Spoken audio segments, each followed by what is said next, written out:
Hey, what's up guys? Devil Dog Gamer here, and I'm sitting next to one of the most famous people on my channel. You might know him as Mr. Upchuck. He's been in a ton of MSO videos. Little did you guys know, he was a Marine like myself. But he was a pogue, but I still love him. Yeah, fuck you too. So go ahead and explain what you did in the Marines. I was 1141, what they called a basic electrician. I called it a generator operator. So I just flipped switches, ran lines, you know, shit like that. Easy fucking shit, right? Yeah, I broke the generator basically. Okay, you made sure I had internet. That works. Yeah, pretty much. It's a very important service. Power for your PS3, you know. Charge my iPod. Yeah, shit like that. Alright, so you have some pretty funny fucking stories you were telling me, and I would like you to share them with the rest of the people and see what they say. So go ahead and pull one out of your ass and see how people like it. I'm gonna reach up in there real quick. One of the craziest times I ever had was I was in Thailand, and those people out there are nuts. I was walking back from the little shops they had set up, and one of the guys calls me over. He's sitting there with his G3 rifle because they had set up a gate guard to keep more people from coming into the base. And he's sitting there trying to friggin' trade his G3 Heckler & Koch rifle for a set of my camouflage utilities. He's kind of lucky I didn't take him up on it, because I was going to take it apart and stick it in generators to try and get but bringing a rifle back to Japan probably would have put me in prison for quite a while. Oh yeah, especially full auto, like where the fuck did you get this thing at? Like yeah. Yeah. Oh, and speaking of Japan, I had 2 good close calls with DUIs on that. Oh boy. Yeah. First one was I was visiting my ex at the time. She was a bartender. I'd had 1 beer while I was there waiting for her. We're leaving. It's like 1 a.m. in the morning. Friggin' go through a light. She gets caught. So I'm like, okay, I'll slow down and wait for her. She starts coming through the light. I start speeding up.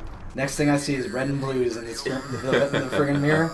So I pull over. Japanese police get out. They make me get out of the car. They think I'm drunk. Why were you going so slow? What was going on there? Why were you pulled over? I let them know, hey, I was waiting for my girlfriend. She was stuck at the light. They're like, nah, we think you're drunk.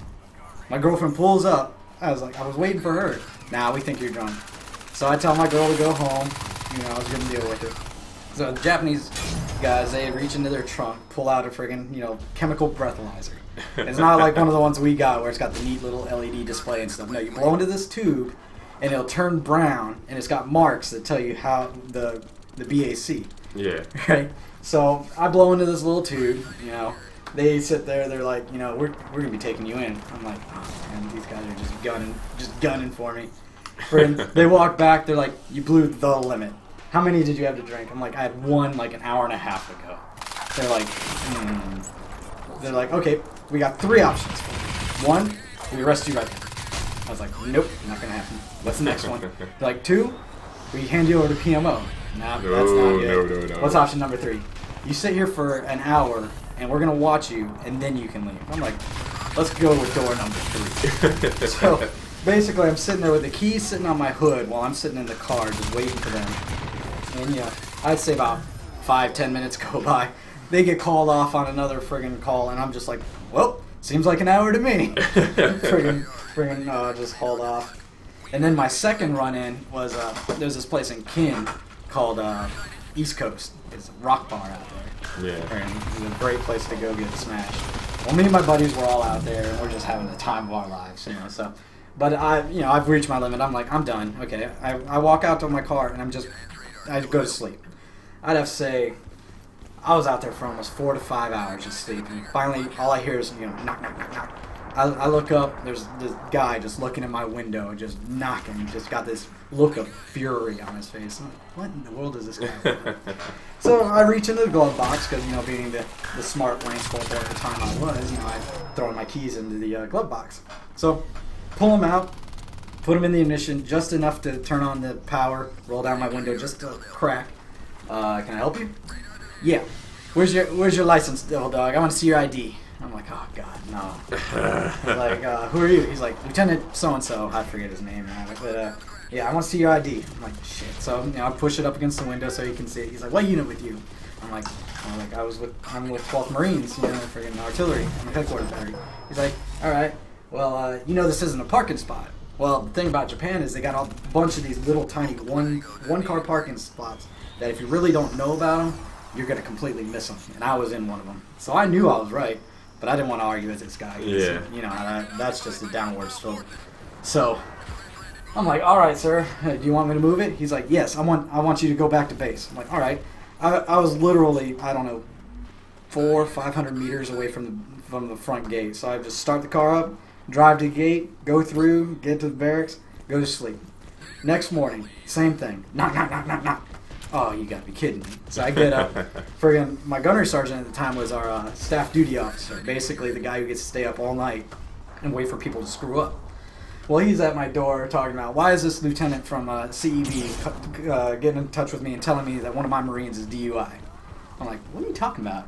He's like, I don't know. He has your name, and he's telling me he gave me unit, everything, and it was you. I was like, Gunny, if I was DUI, would I be sitting here talking to you right now? No, I'd be sitting in the brig with PMO.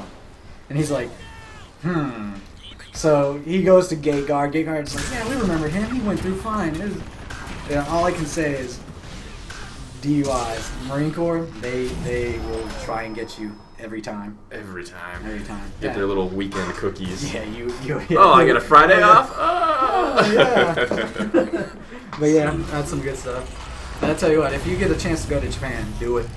It is a trip.